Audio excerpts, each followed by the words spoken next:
Yeah! Morning good sa inyong lahat. It's Friday of July 5. Yan. Welcome to the Great Joyce Menu page kung saan ang ulam ang bida. Yan. Our lunch for today for our kids only is syempre all-time favorite rin to.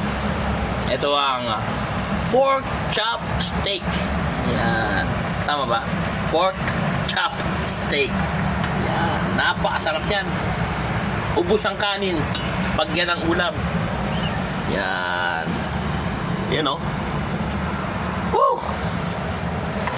Napakalinamnam.